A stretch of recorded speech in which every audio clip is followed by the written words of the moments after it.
Welcome back to the HVAC Uncensored podcast. Hey guys, you guys all know that we're brought to you by Yellow Jacket. Hey guys, if you haven't heard of the Yellow Jacket UV leak detector, guys, you guys got to check this thing out, okay? It is an ultra-sensitive sensor of the Yellow Jacket AccuProbe UV handheld leak detector. Allows it to detect even the most difficult to detect R134A, R404A, R407C, R410, and 1234YF refrigerants. There you go. Bet you were looking for that. Our exclusive solid electrolyte sensor technology reduces heat and gives the sensor longer life than traditional heated diode or heated diode detectors. Heated anode or heated diode detectors. The AccuProbe UV features low, normal, and high sensitivity levels with visual and audible signals with a 3 LED UV light system that works with a 395 and 415 nm wavelength link tracking dyes. The audible alert, which can be muted, and flashing visual alarm indicates the life of the probe and increase in frequency duration if the concentration increases. Guys, this thing, it's a lot to read about it, but it says it's from 1 to 3 less than 0.1 ounce a year, 4 to 6, 0.1 to 0.5 ounces a year, 7 to 9, more than 0.5 ounces per year. Guys, this thing looks sweet. I have used this personally. If you guys are in the market for a leak detector, check out Yellow Jacket's AccuProbe UV leak detector. And guys, as always, remember, you heard it here first. Yellow Jacket, 66 years of expertise built into every tool. I pledge allegiance to the flag of the United States of America and to the republic for which it stands. One nation, under God, indivisible, with liberty and justice for all. Amen, and God bless the USA.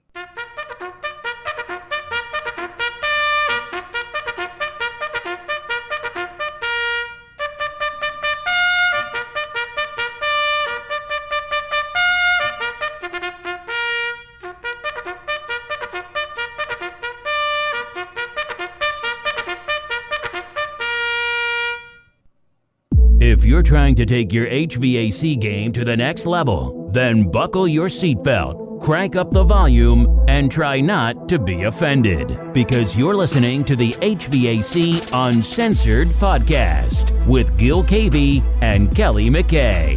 Now, here's Gil and Kelley.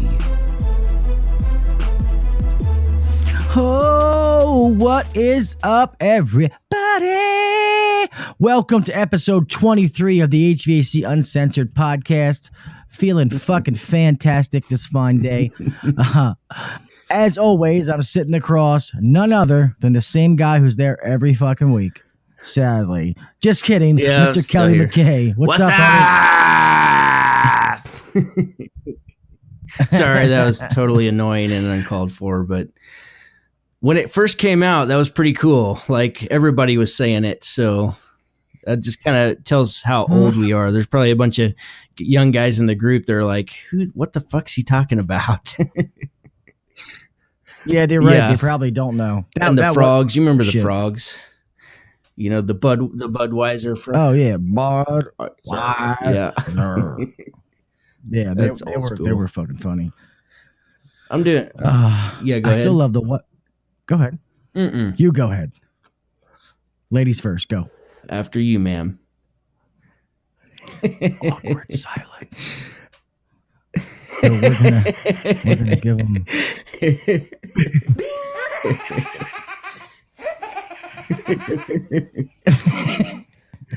No, what I was gonna say is the "was up" thing when it came from those they're from the movies making fun of movies. What was it? Parody. It's like a parody. I don't know what you're talking about. Like, is you try to think of a name of a movie that's making fun of a movie? No. Well, no, it was the ones that it made fun of Scream, and it was Scary Movie. The Scary Movies ones where they do them and they make fun of them. Right. Yeah, that's where the "was up" thing came up. Sorry, my new. Will you shut up, bitch? Sorry. Jesus.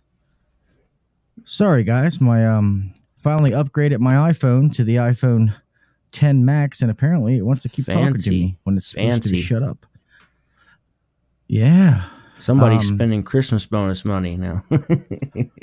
Just kidding. But I do hope everybody out there got something for Christmas other than, man, I've talked about this a little bit this week, and I try to do the best I can with bonuses, and this year was a decent year, so I did more than what we normally do, and I hope to do even more next year. But I know that in the past, it's like, one year I got a really good bonus, and then next year I get like $50 or something, and that's such a downer. But I can understand that it's kind of like based off what the company did, obviously, but still, it's you expect to get more every year. Don't you expect to get more every year, Gil? Yeah, you do. Trust me, you definitely do. And one thing I want to say about when it comes to bonuses, guys, that Christmas bonuses, I hate to say it, they're a luxury. They're not a necessity. Companies don't have to do that. Do I, as a technician in my mind, do I think we should get it? Yeah, I do. But sadly, there's a lot of companies cutting that kind of stuff out, especially the big corporate places. They might have a Christmas party, a pat on the back and, hey, or you get thanks, a turkey buddy, or something, or they might feed you, Yeah. So if your company gives a Christmas bonus, enjoy it. But one thing that I want to say, and it's something that we try to not let happen at our company, we do Christmas bonus. To be honest, last year we didn't do anything. Summer was okay, but it was a horrible winter. The money was not there to give. It's not that the owner didn't want to give it. It's just he could not justify giving away that money when it wasn't very it's profitable, just not there. But then no, I was just saying, when it's just not there, you can't give it away when it's not there. You know? Yeah. You can't have lost money a bunch of these quarters and be in the red and then say, oh, well, I'm still going to, throw these guys money. It doesn't work that way. But this year was a phenomenal year. Probably one of the best summers we've had since I've been here. And the winter has started off great, and bonuses were very good this year. But what I'm trying to say is, especially if you're at a bigger company and you get a bonus, don't start that when you're like talking between guys, like, how much did you get? How much did I get? It's almost the same that you shouldn't talk about how much you get paid, because all that's going to do is start bullshit. And I've been in other companies. Thank God it hasn't happened here. And I want to never let this happen. Is guys start to talk about, oh, I got $500 or, oh, I got $1,000 or whatever it is. I'm just throwing out numbers. And then this guy is like, oh, well, I think I'm a better tech than him. How come he got more than me? Or how come I only got this much more than him? And now you're turning a good gesture of the owner, something they do not have to do, into a bad thing. And that's the kind of shit. When that happens, that's when owners start saying, fuck it. I'll throw a party. I'll give everybody a turkey, and I'm not giving shit out anymore. So don't create that atmosphere, man. Cause I saw that happen at a good company with some bad eggs, and they ended up fucking stopping Christmas bonuses, and it was horrible. Yeah, but who goes around asking, what do you make? What do you make? Like, I never, it was none of my business. So I just never asked that. I know a lot of people do, but I just don't, we're going to agree to disagree on this, because I just don't think it's any of your business. Do the best you can do every day, and you'll get yours.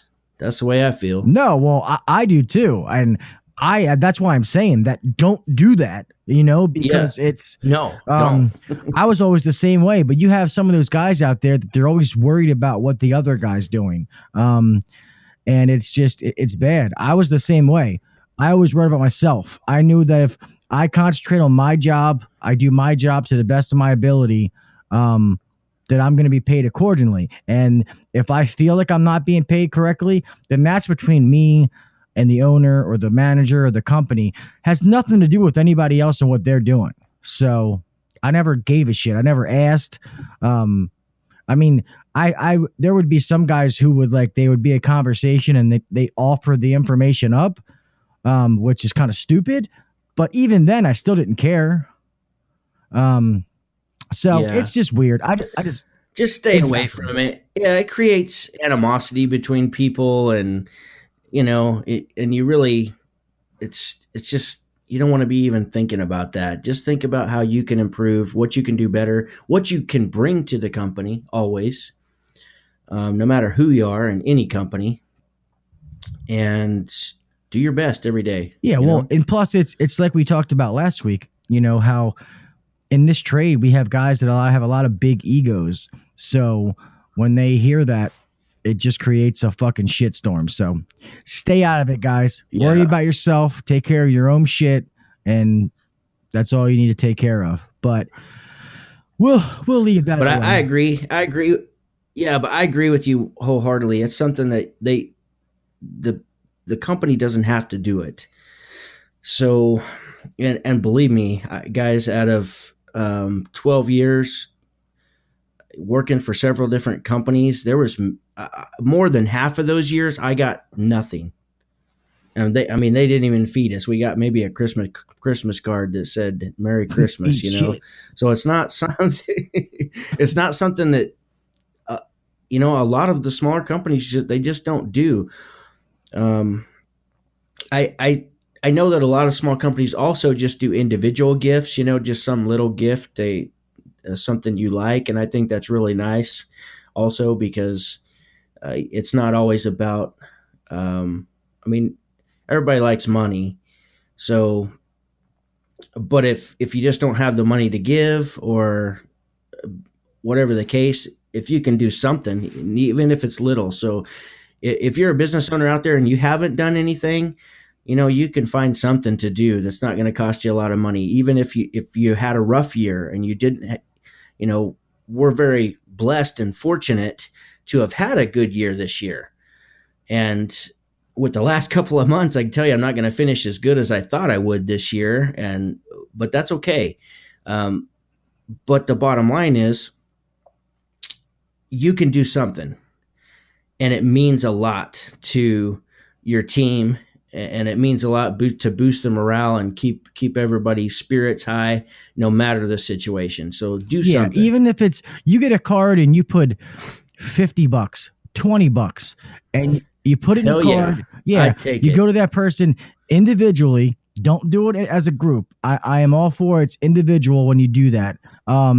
Give them the card, just shake their hand, be like, hey, man, I know it's not much, but it's a little something. I just wanted to say I appreciate you, and I thank you for everything you've done for the company this year. Keep up the good work. Something that's genuine and it's individual for each person, it goes a long way. It really does. It's just for the morale of the company. And one thing, me and Kelly have talked about it, for some of you business owners that I've had more business owners reaching out. So I know that there's a lot of you guys listening. I don't know how you guys handle your Christmas bonus, or if you do it, if you don't, whatever. But one thing that we have done that has seemed to work well, and it's kind of a win-win, is the owner normally, he would do like, he would give guys like a little bit of money and then money on their tool loan, so that way they're getting tools to better them at their job. So you're not really, technically it's still cash when you think about it. It's still dollars and cents because somebody's got to pay for the stuff. But even if you don't want to do cash, if you just say, hey, your Christmas bonus, I'm going to give you, $300 on your tool loan, and you can buy whatever you want with that $300. I'd be cool with that. Yeah, so now they're going to use that to buy new tools that they're going to use to help your company. So it's kind of a win-win situation. We don't do just that, but I always thought it was a good idea, and I always liked that as a tech when I got it. It was cool to have that because there was always something you needed or to upgrade. So I just thought it was a good idea. It's a great idea, and it's something that you never. I say you, I mean me. I had never even thought of that before. It's such a great idea, and I had never thought of it till we talked. So I actually did that for Christmas. Alongside of Kat, a check, I did that as well. So they got a little even extra bonus on top of just having some cash. So awesome. See, God, I'm so smart. God, I'm so smart. it was a good idea. It's definitely not my idea though. My it's definitely my owner, so I won't take that. It's Yeah. But yeah, I always thought it was good. I didn't figure. So. No, I'm kidding. But yeah, guys, we have a good show for you today, man. Me and Kelly, we have some good topics that we're going to go to. So we've had this opening pretty good. You just want to go ahead and fucking slide it right in there, my friend? Let's do it. Nice and deep. Astro Glide. Now, here's Go Make Money with Kelly McKay.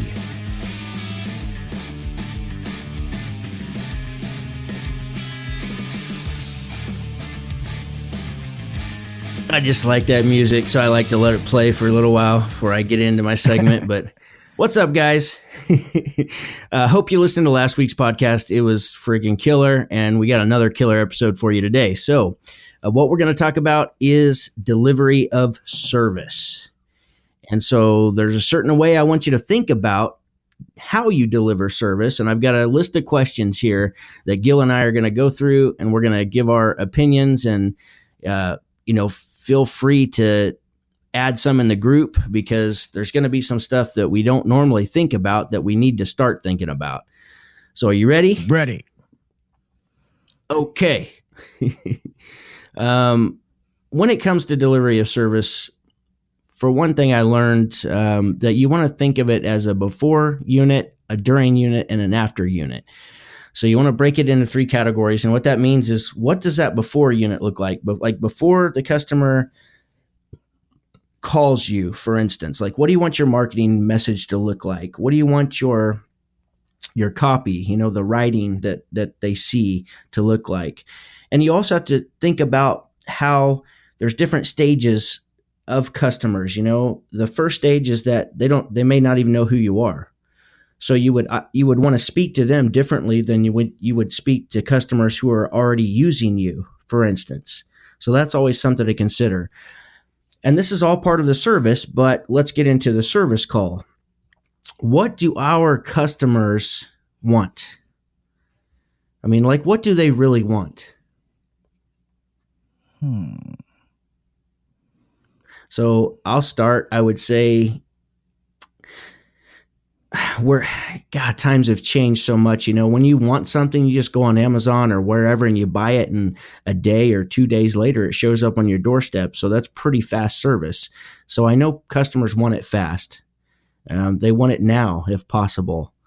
A lot of the times, it's not that they're not accommodating and let you schedule it, but if they want it on their time, what else do they want, Gil? Well, I agree with what you said. One thing that I've noticed is, like you just said, people go on Amazon. I guess nowadays people don't want to actually talk to anybody. So having something set up to where a customer can book an appointment, like through your website, online, that has been huge for us, because a lot of times they just want to set it up. Somebody shows up at their door. The other thing is everybody's busy nowadays. Everybody is the busiest person in the world, and they don't have time for this, don't have time for that. So they want you to be in your appointments. I mean, and I get it, guys. Trust me that, we give these 4-hour windows because we never know what we're going to walk into in some of these calls. And it's hard to say, oh, we're going to be there at 1:00. We're going to be there at noon. But if you give that person, say, an 8 to 12 window, a 10 to 2 window, that you need to be there in that window. If you can't, then you need to be switching the schedule around. You need to be in contact with that customer. You want to try to be in those windows as much as you can, whether it's scheduling your calls different, hired another technician, whatever it is, because I've found that people, when you go out of that window, okay, now they're already pissed, because now I've been here for 4 hours. Nobody's been here. You're just starting that call off in a shitty way. And normally it doesn't end well. sometimes it does, normally it doesn't. So sorry for the long-winded answer. That could be a customer want. They want you to respect their time. So that's a great one. Let's move on to the next one. So how do they want to be treated?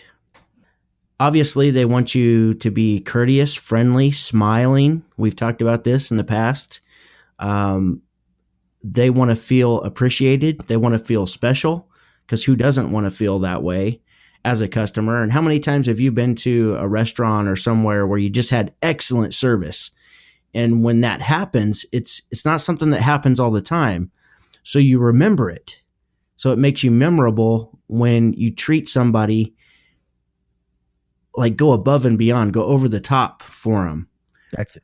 Well, you have anything to add to that? That's exactly what I was going to say, guys. Go above and beyond. It's not just doing what you have to do. It's going above and beyond that level. That's what customers want. You know, like something little, and I'm not going to go into a long rant here, but something as small as wearing the booties, and guys think it's stupid. Customers love that. I can't tell you how many times customers have thanked me saying, you know what, thank you so much. You know, a lot of guys don't do that.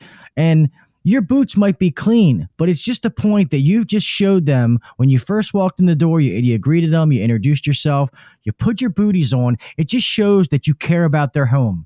You know, that you're courteous, you're conscious enough that you don't want to track something on their carpet. Guys, like I say at the end of every podcast, the little things, set yourself apart from the other guys by doing the little things. That's one of those little things. And now here we'll take it just a little bit deeper. What would turn them into a raving fan of your business? Of you? You asking me, or are you going to answer? I'm just asking in general, but so I'll give my take on this. And I truly believe in this, is each technician, each service expert, whether you're in installation or sales or service, no matter what you do, I feel like we should all develop our own way of dealing with the customer, to a certain extent. I mean, there's certain policy processes that you might follow because they're proven to work within your company. And you got to follow those because that's what makes the company successful and gives you employment and Christmas bonuses and stuff. But maybe. But, you know, I don't know. Like I started when I was running calls all the time, I started carrying like dog bones with me, like just the little milk bones. It doesn't cost anything to go run to Walmart, wherever, grab you a box of dog biscuits, you know, and every time you see have a couple in your pocket on every call that you go into, make sure to ask the customer, is it okay if I give him this or her this? If they have pets. Is this gluten-free? Yeah. But that's something that nobody does. Like, it's very rare. I know a few of you will probably post in the group, I do that. That's great because that's going to set you apart from other people. And that's going to, people are emotionally attached to their animals, and anything that they're emotionally attached to, if you pay attention to and give some attention to, and I know I just said that, but I'm trying to word it a certain way. I guess when you show that you care a lot about this thing that they love, like, you're going to make a connection, and that turns people into raving fans. Those little things like that. So think about what you could do for the kids. Maybe you go buy go down to the dollar store and pick up a bunch of little coloring books. And every time you go to a house, you give the kids a coloring book with a little tiny pack of crayons. I mean, literally, it's going to cost you $2 or something, $3. And what is that worth to the customer? What's that going to worth? How is that? That alone would turn me into a raving fan, because that's an experience that I wouldn't expect. Yeah, no, it's funny you say that, because I've done all those things. When I worked at a big company, they did the company coloring books and little packs of crayons. Nice. And I stole that when I came here. That does work. Just like Kelly said, as far as, like, say you're going for a service call or well, we'll say a service call, because if it's a new customer, yeah, granted, there might be a process you have, like technical wise, as far as the checklist, like check this, check that, check this, blah, blah, blah. But as far as how you deal with the customer and interact with them, like say you go, you're training and you're riding along with somebody and you see how they interact with the customer. That doesn't mean that that's what necessarily what you have to do, though, because like Kelly said, all of us are different. We're going to have our own little niche in how we interact with the customer. And I tell my guys that if they ride with me, I do things a certain way, the way that I feel comfortable, and it just comes easy to me. It doesn't mean that you have to do what I'm doing. You have to find your own way of getting the same message across. But like Kelly said, one thing that I'm real big on is when you're a customer, when you're there with the customer, they have your undivided attention. You do not answer your phone. And I tell my guys, I don't care if they're on a call, I call them, the owner calls them, give me the bitch button. Next time you walk outside, then you call me back. You don't got to put your phone on silent, because sometimes when you're talking to that customer and your phone rings and they see you quiet it and put your phone on and you say, sorry about that, ma'am, and you can continue to talk, I'm telling you, customers love that. It shows that it's not, hold on one second. I know you were trying to tell me your problem. You were trying to tell me something, but hold on a second. I'm going to take this phone call real fast. Just little things like that, showing you care and that they have your undivided attention. That's actually in my program, Super Service, is you got to keep the spotlight on the homeowner. Yep. And I could talk about that. That could be a whole nother subject. But here's another thing to think about is what would they appreciate from us while we are in their home? And I think Gil just hit the nail on the head right there, saying that their phone, they want your undivided attention for one thing. When you are visiting with them, finding out what their problems or concerns are and asking them the important questions so you can understand what they're struggling with their system. But what else do you think they would appreciate from us? And I think you said one other, Gil, sorry to keep rambling here, but whether they say it or not, they're going to appreciate the booties because it just shows respect for their home. So those we've already talked about, but one more thing I'll say is that I can tell you communication is key. So once you show your options and they choose something and you wind up moving forward with the repair, guys, don't just ignore them when you walk through the house and you got to run out to the truck to get tools or something. Go ahead and let them know where you're at in the process of the repair. Like, I've got this to do and it's going great. Just got to run out and grab this tool and I'll be right back. Okay. Just keep them informed the whole time you're there. Anytime you pass through where they're at, don't interrupt them by any means if they're in a conversation with somebody or on the phone. But if they're not, just tell them, hey, I just wanted to tell you real quick, everything's going great. Was able to get that part replaced, and I'm just kind of cleaning up right now. And I'll let you know then I'm going to fire the system off, and I'll let you know if it gives me any more trouble and everything looks good. Whatever that conversation is, this is why you have to develop your own process for how you're going to treat and how you're going to deliver your service. It's not just the service of the company you work for. It's your personalized service. Yeah, I always say you always want to let the customer is always in charge. Like Kelly said, like if I'm going to get to the truck and like get something from the truck and say they're watching TV, and I'll sit there and obviously they see me and I'll be like, oh, this is a great show. I like, I like this show too. I've probably never seen the show in my life, but if I have, I'm going to do that just to build that relationship. And then I'll say something like, sorry, I didn't mean to bother you. I just wanted to let you know that I'm finishing up. I'm going to go out and grab a few things. I'm going to sweep up downstairs, get it all cleaned up. I should be done in maybe 15 minutes or so. Is that okay with you? Or something like that. And they say, oh yeah, that's good. Just something to keep them interacting with me, and just keep kind of the pleasantries going. But I always try to keep the customer involved. And one thing, like I've said before, is I always wanted to talk technical with the customer and too much. But sometimes, guys, when they ask questions, that's a good thing. Answer their questions. Sometimes explain to them what you did and come across with confidence. And I'm going to tell this story real fast. I'll be brief, Kelly. Sorry. But guys, especially you younger guys, when you're telling the customer, especially when you go and you say, oh, hey, your blower motor has failed, ma'am. It's going to be, I don't know, $500 to replace it.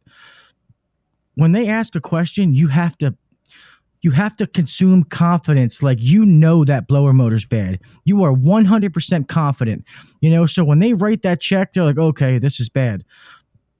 We had a situation here where one of my guys is out of the call. This lady's been a customer forever. He told her something was bad, and she questioned him because just the way he said it, she was like, he doubted. You could tell the way he told me that he doubted what he was telling me. She's like, so I just didn't feel comfortable writing him a $800 check when I don't think he was sure of himself.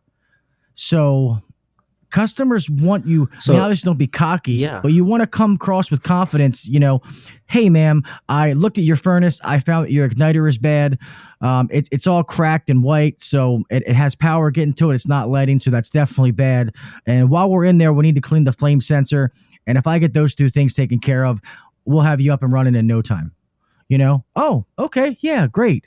You need to sound like you know what the fuck you're talking about. Because if you're stumbling over yourself and you don't know what you're talking about, they're going to feel that coming across. And I know that doesn't come naturally. It's going to take time, but that's something you're going to have to be able to get to that level. Sorry. And and no, you're right. And that is something that they're going to appreciate from us while we're in the home. They want a confident tech in there. They want they want to feel like you know what you're doing. So absolutely. That's where it helps to just role play these things. Like, let's say, if you really struggle with it, go home and role play with your wife or your husband or whoever. Come in early in work and catch one of your coworkers. Role play with them. Get to where it might feel silly at first, but eventually it'll stop feeling silly. And that's when you can start delivering your message in a much more confident way. And the customers will always appreciate that. So that's a great information. So what would ensure that we are called back the next time? This is kind of a hard one to think about and answer off the fly.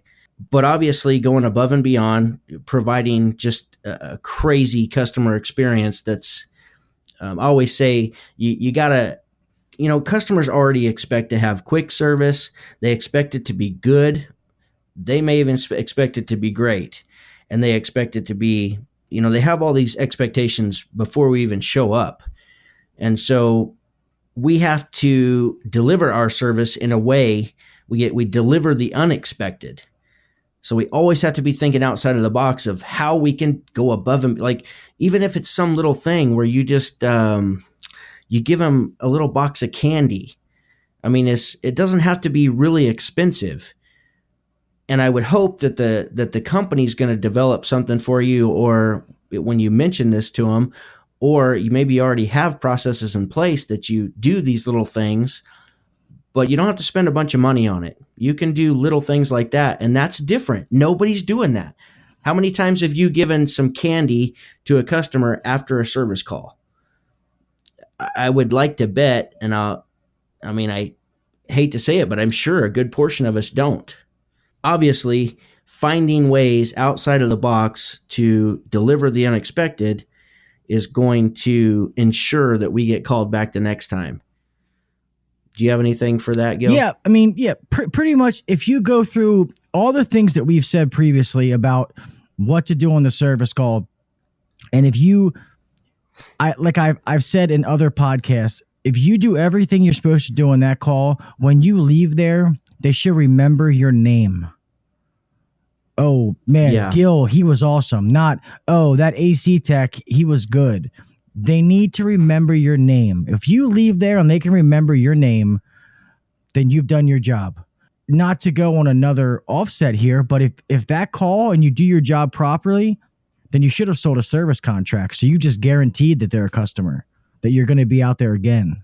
And even say they don't have the money, you still did it good enough that they, like I said, remember your name. And when they call in, oh, yeah, I wanted to call in when Gil was out here. He mentioned something about your service contract. I wanted to go ahead and do that. I get those calls all the time. I mean, I'm not saying about me, but about some of the guys. And that's good to hear. That means they did their job if the customer remembered their name. Because like we started out saying, customers are busy. They got all these things going on. And normally, a lot of customers, 5 minutes after you leave, they don't remember who you are. So for them to call back 2-3 weeks later and remember your name means you did something right while you were there. Amen. Yeah. So now, what does the after service look like? We'll wrap this up with this one. So my ideas for this, there's a couple of things we can do that would like just create a huge impact for a customer. For one, you could shoot a video just saying, "Hey, Mrs. Smith, thanks so much for letting me in your beautiful home. I appreciate you trusting me with this service that I provided today. I look forward to me and my company taking care of you in the future because you purchased that maintenance agreement. Thank you so much. Have a great day." And then send that video to them. Most people are having cell phones, Most people don't even have, landlines or home phones anymore. Everybody uses cell phones. So you have their phone number because you were dispatched it. It was dispatched to you. So after the service is over, if you don't feel comfortable shooting a video, well, then shoot them a text message. It says the same thing. Really, how long does it really take you? 2 minutes, 3 minutes, but who does that? Like, I'll tell you who does it. People who deliver the unexpected, people who go above and beyond. And that you can, if you feel like maybe they didn't catch your name or like everything's finished, and they're like, I could just see Gil leaving a house and everything's finished. Oh, thank you, Mrs. Jones. Okay, Bill, have a nice day. Yeah. Okay, well, it's a G. You can shoot him a text. You can shoot him a text and say, "Hey, yeah, don't say that. It's a G, bitch." No, you just shoot him a text and say, "Hey, Mrs. Jones, thank you so much. Blah blah blah. Appreciate you. Please, if you ever need anything from me, just ask for Gil." And just reinforce your name. That way they remember it. And because they messed up, that's probably going to embarrass them just a little bit, which would help them remember your name for the next time. So it's a really great thing when customers start asking for you. It's because you're doing something that the other guys aren't. And that's what sets you apart. Like Gil always says, you got to set yourself apart from the next guy. That's the only way. That's the only way to have any amount of success in anything you do with your career. So after the service, you can also, especially if you do a bid or something, have a pre-written thank you card that's stamped and addressed. And if you don't sell the job right there on the spot, even if you do sell the job right there on the spot, hit the post office on the way to your next call or later in the day to where they're going to receive something in the mail the next day or the day after, like right after you were just there. And like, who does that? Virtually no service businesses do this. These are the little things that set you apart. It's your unique selling proposition, right? Your USP. And that's the things that will set your career apart if you're a service expert. So what do you got for that? Like after the service has been performed, Gil? We actually do. It's kind of old school. We're still the paper guys. We have thank you cards that are attached with, every call. That is when the guy's done, he's filling his ticket out. He fills that card. He puts their address on it. He fills that card out. It's matching the handwriting that's on their invoice, so they know it's personal. It's coming from that person. And we want them to leave a little personal message. Hey, Mrs. Jones, it was such a pleasure to meet you today. I'm so glad that I could help you out with your heating issue. I hope, I don't know, Fido. I hope Fido does good at the vet today or something to make it personal about that experience. Yeah. They turn that in with their ticket. And at the end of the week, we send all those out because not the same day, but we'll send them out at the end of the week. And those customers get that and they love it. We do that with service calls. We do it with installs. And then if somebody buys an install from us, we normally, like I've told you, we send out like cookies, candies, different. We have different services we use. Just always trying to show our appreciation for the customer giving us their business, because they can open the phone book and find all kind of companies that can fix their system. But what are we doing different to make them want to come back through us? And we try to keep that on a personal level. And thus far, it's worked pretty good for us. I'm certain it works better than you even have any idea as far as the return on investment. How much does a little card cost? Virtually nothing. So, ultimately, guys, this is really, really important. So I really want you to listen to this. And here's how I want you to think about every interaction with your customer. Ask yourself this question: what story will the customer tell? Because we have the ability to control this story.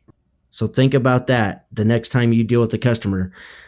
Today, after you listen to this podcast, think about that. What story will the customer tell? It's got to be a good one.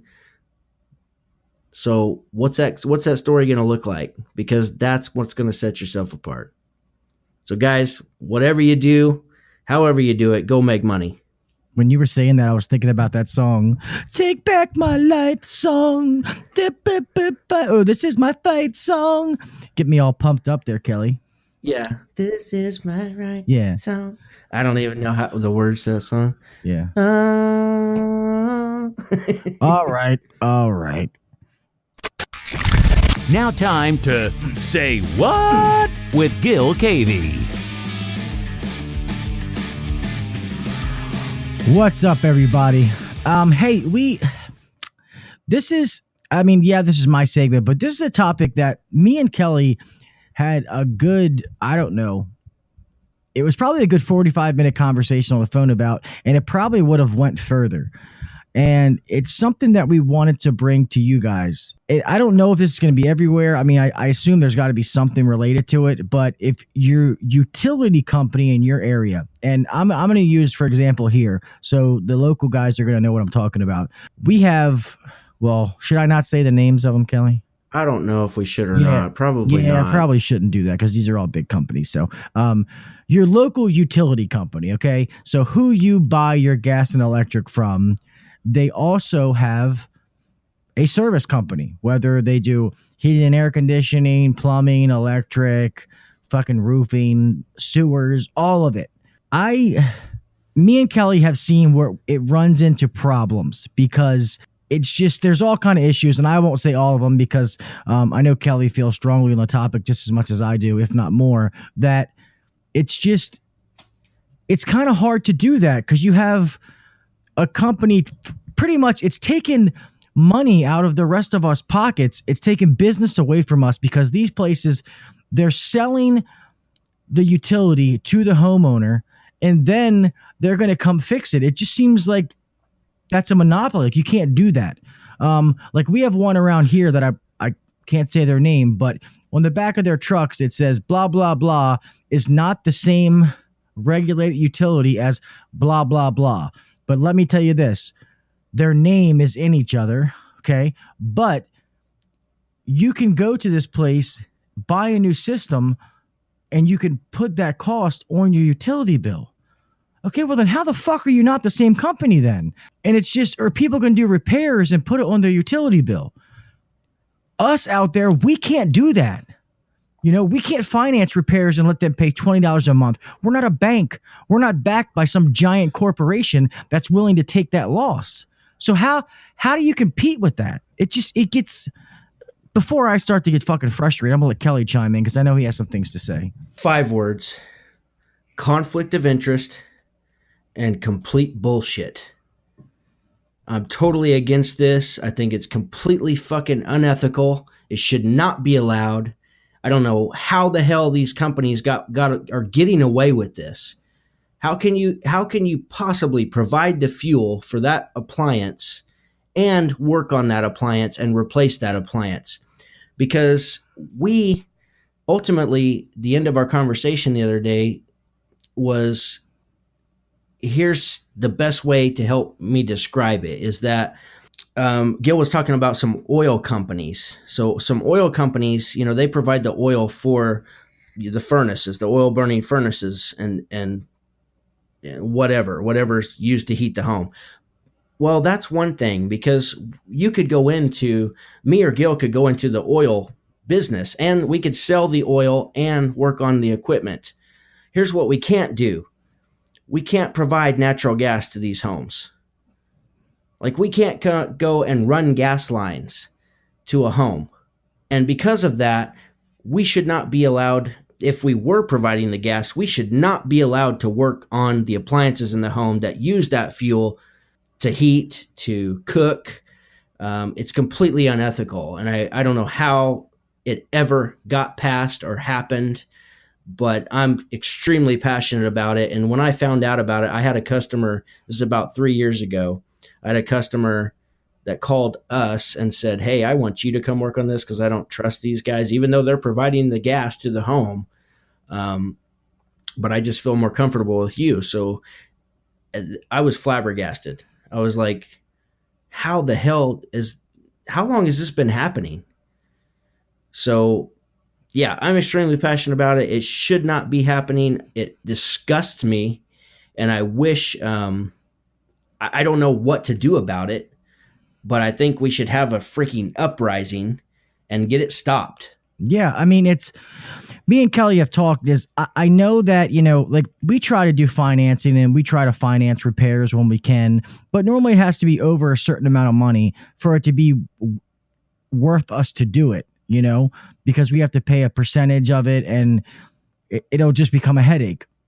But I've heard some of these companies that they offer these like payment plans, $20 a month, or it's hard for a customer to say no, or, oh, we'll just add $20 on your utility bill each month, or blah, blah, blah, and the other thing is, when I get into a bidding war with them, I'm going to lose, because they will sell that system and lose money just so I don't get the work, and the other thing is, like, everybody knows that I'm a factory authorized carrier dealer. Kelly is a train dealer. All of us normally specialize in a specific brand because that loyalty gets us better prices, better warranty options, financing, different things. And then normally you'll have maybe like another brand that you offer as well. But these guys, they fucking sell everything. And they can still get it cheaper than I can because they're backed by that corporate giant for the most part. Normally they're not backed by some little mom and pop shop. That's not who's going to be giving you. That's not your utility company. These people are big companies. And it's just, it's hard. They go in there. It's like, you want a carrier? They'll give you a carrier. You want a train?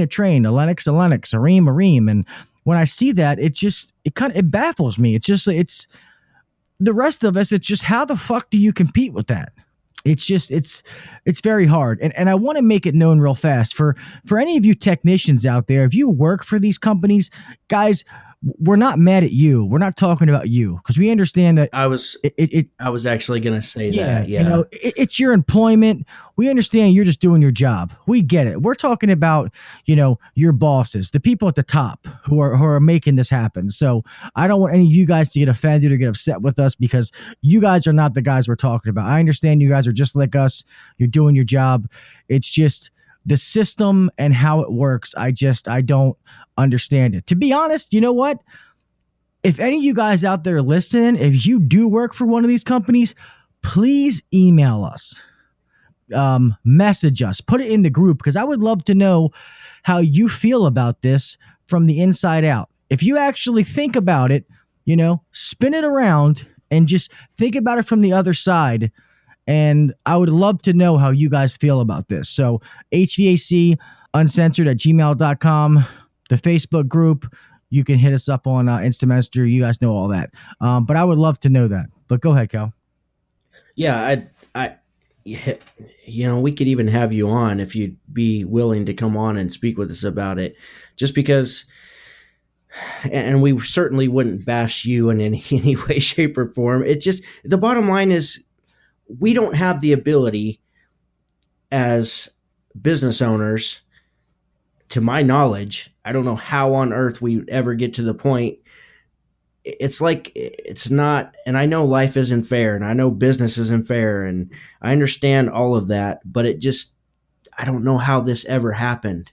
How was this ever where's the bill that got passed? Or I don't understand, because maybe I'm wrong on this, Gil, but I think that a lot of these utility companies are guaranteed a profit because they have to stay in business, because they're providing to literally tens or hundreds of thousands of homes. They have no choice but to make a profit, because if they don't, they can't stay in business to provide, a necessity. Yeah. So some of these big cities are probably more than that. Sorry, I didn't mean to interrupt you. Yeah, no, that's so.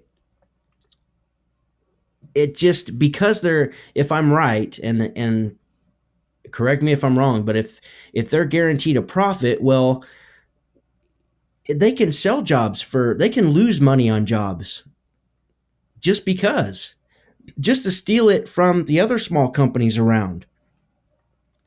Even the bigger companies are stealing it from them too.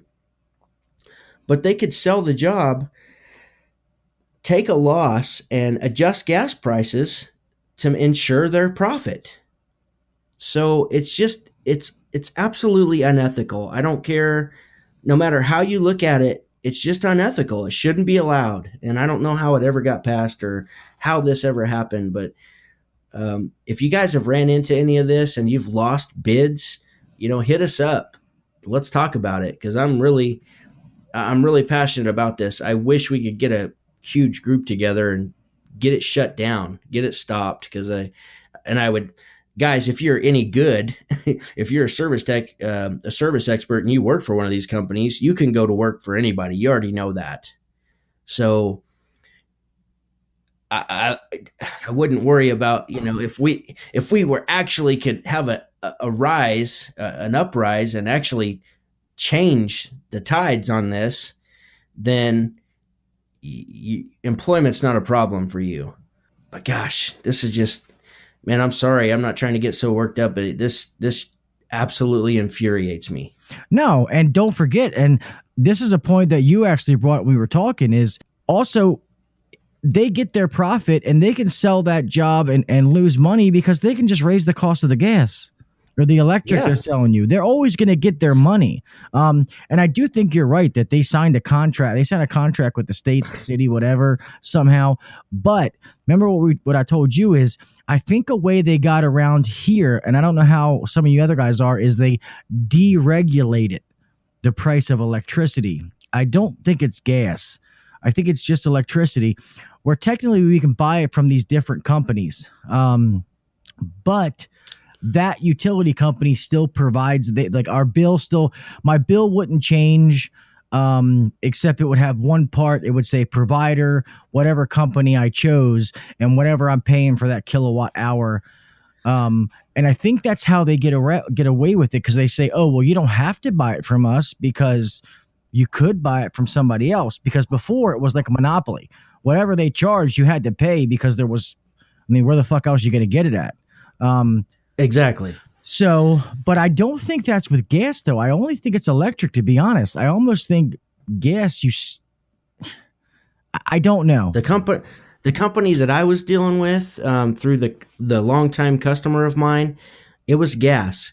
So get this. This is why it's just completely unethical, is because the gas had been shut off for some reason. Let's say it was shut off in September or October, and the end of November, the weather turns cold and they need the gas turned back on.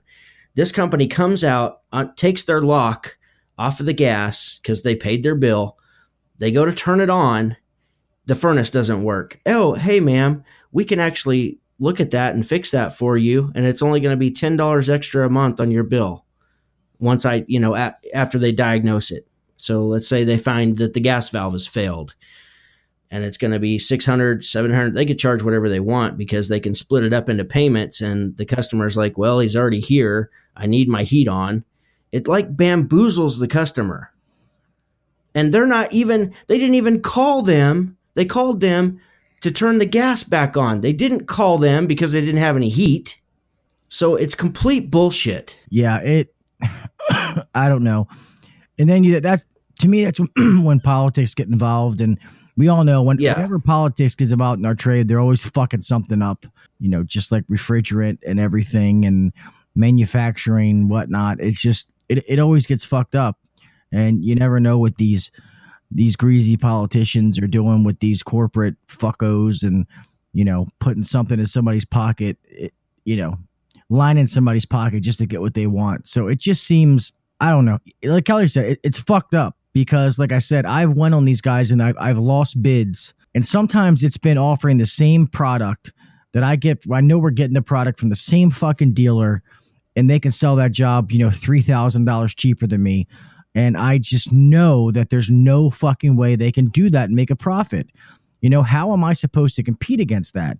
It's crazy. And the other thing I want to say before I forgot was I've seen, I guess sometimes it makes it alluring, I guess that's the word, to go work there. Alluring. Yeah, to go work there, because sometimes I'll see in the slow time, they'll have fucking like 6 guys doing a change out because they're just trying to keep guys busy. And if they lose money, it's all right. We're making money regardless. Yeah, one of the reasons, go back to what you said, is that they could do a change out for $3,000 less than you. That's because they have 100, 200, 300,000 or more customers than you have. Yeah. Which all goes back to a conflict of interest. It just doesn't make sense to me. Yeah, no, it is. It's crazy. Well, let me ask you this, and this might be a dumb question. Rabble. Where you live, is it the same company that does your gas and electric, or is it 2 different companies? I'm not 100% sure if they do electric, but I think they do. And they only take care of like the west side. Wichita, it's split from the east side and the west side. So the east side is taken care of by a different company, and I'm not even sure because I don't live in Wichita. And then the west side is controlled by this company, and this is the company that actually provides service. I don't think the east side company does just yet, but they're probably working on it if they don't already. It made me so mad, and I know there's just certain things that, I get that you got to stand up for your rights and all that stuff. I get it, and somebody's got to do it, but it's one of those things where I felt like you said, Gil, it's politics, and who am I? How am I going to change something? Yeah. So I was furious for about 3 months, and I talked about it at all the supply houses and let them know what bullshit it was. And then I just moved on, because what the hell am I going to do? Yeah, but we can't feel that way because sometimes it takes one person to, to ignite change. So, I mean, maybe there is something. We get enough people pissed off and, you start talking to the right people and maybe something can happen. But if you do work for one of those companies, go ahead. Oh, I was just going to say, they're definitely taking food and like right out of your mouth. If you work in an area where this is happening, they're taking bread from your family. That should be fair market to you, but it really isn't, because this isn't, I don't know, it's supposed to be. I know shit's not fair, but when it comes down to it, it's like that monopoly thing. So sorry, Gil. Yeah, no, you're fine. I mean, I forgot what I was going to say. Oh, and if you're one of these people that you work for there and you're a manager or something like that, and me and Kelly are full of shit and we don't know what we're talking about, please call us. Please get in touch with us. Please come on the podcast, because me and Kelly are both adults and we are willing to have a reasonable, discussion about this. And I think it would be a good discussion. If maybe we're wrong, maybe we don't understand, maybe there's things that we don't know, and we're willing to hear those. We're willing to hear the other side. So I would love to have one of you guys on. Go ahead. I'm open-minded. So if you come in and just tell me, that I'm completely full of shit and that's not exactly how it works, then call me out on it, and I'll be happy. I mean, shame on me for not doing my due diligence and research, but I just had other things. I'm trying to run a business. I had other things that were more pressing to me to worry about, but it doesn't change the fact that I am passionate about it, and it does piss me off. So, sorry. You didn't hear that, did you? Was that a fart? Yeah, that was me. Sorry.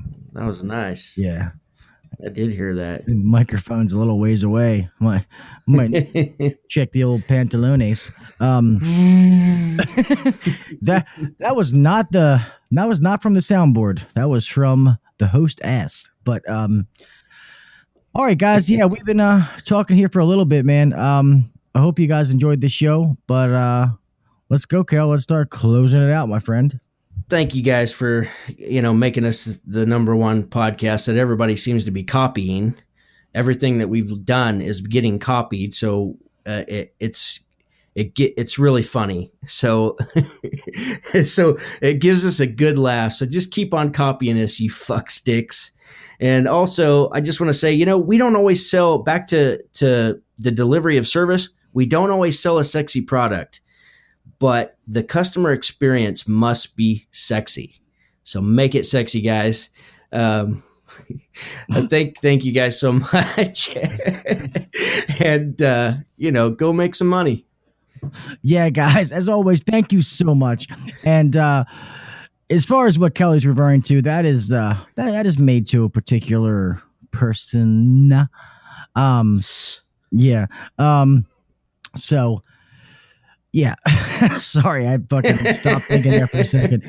Guys, you know that we appreciate you guys, man. We appreciate all the support. You guys have been fucking fantastic. The outpouring that we get from you guys, it makes it rewarding to doing this, because truth is, me and Kelly don't do this for the money. We don't. Is it nice to make a couple extra dollars to be able to make it worth your time when you already have a busy schedule? Yeah, of course it is. But that's not why me and Kelly haven't done this. That's why me and Kelly Yellow Jacket is the one sponsor. And, we've kind of blown up. And I don't want to say that to sound cocky, but our downloads speak for it. Our Facebook group is growing. We could reach out to people if we want. And to be honest, we will. We are. We're going to take advantage of that growth. But this isn't our full-time job. We do this because we love doing it, and we love talking about what we love doing. We thank you guys for the support that you show us. It's great. As long as you're willing to listen and you keep listening, we're going to keep doing this. And like I always say, we're no different than you guys, okay? We're no different. You put your pants on just like us. Like I just said in the Facebook group, me and Kelly are just like you guys, except we have a microphone in front of us. We're trying to be your voice. That's all. So I don't want to ever seem like, we're up here and you're down here, because that's not the fucking case by any means. There's a lot of you guys out there that are better business owners, better managers than me and Kelly. You're smarter than me and Kelly, and we're not afraid to admit that.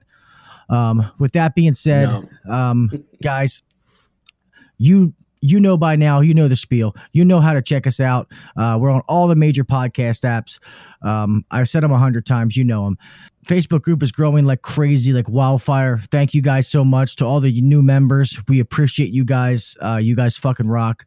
To our loyal fans, the ones that I know are downloading the podcast every week, we thank you guys, and we know who you are. Other than that, man, we hope you guys are getting ready for the holidays. I was going to say something. There, but I keep forgetting that we're going to have another podcast before the holidays, so I'm going to stop there. So sorry. Yep. But okay, guys, remember, be safe, guys. Always make it home the same way you left. And guys, always do the little things. Set yourself apart. Like we just talked about in this podcast. Do the things the next guy's not doing. Okay? Set yourself apart from the other guy. Make yourself different. Make that customer want to call you. All right? I love you fuckers. Until next week, I'll talk to you later. Peace. Love you guys. Thanks for listening to the HVAC Uncensored podcast. Don't forget to check us out on Facebook and Instagram, or email us anytime at hvacuncensored@gmail.com. Now, get back to work. Shut this down. The views and opinions shared on the HVAC Uncensored podcast may not necessarily be the views and opinions of our sponsors or guests.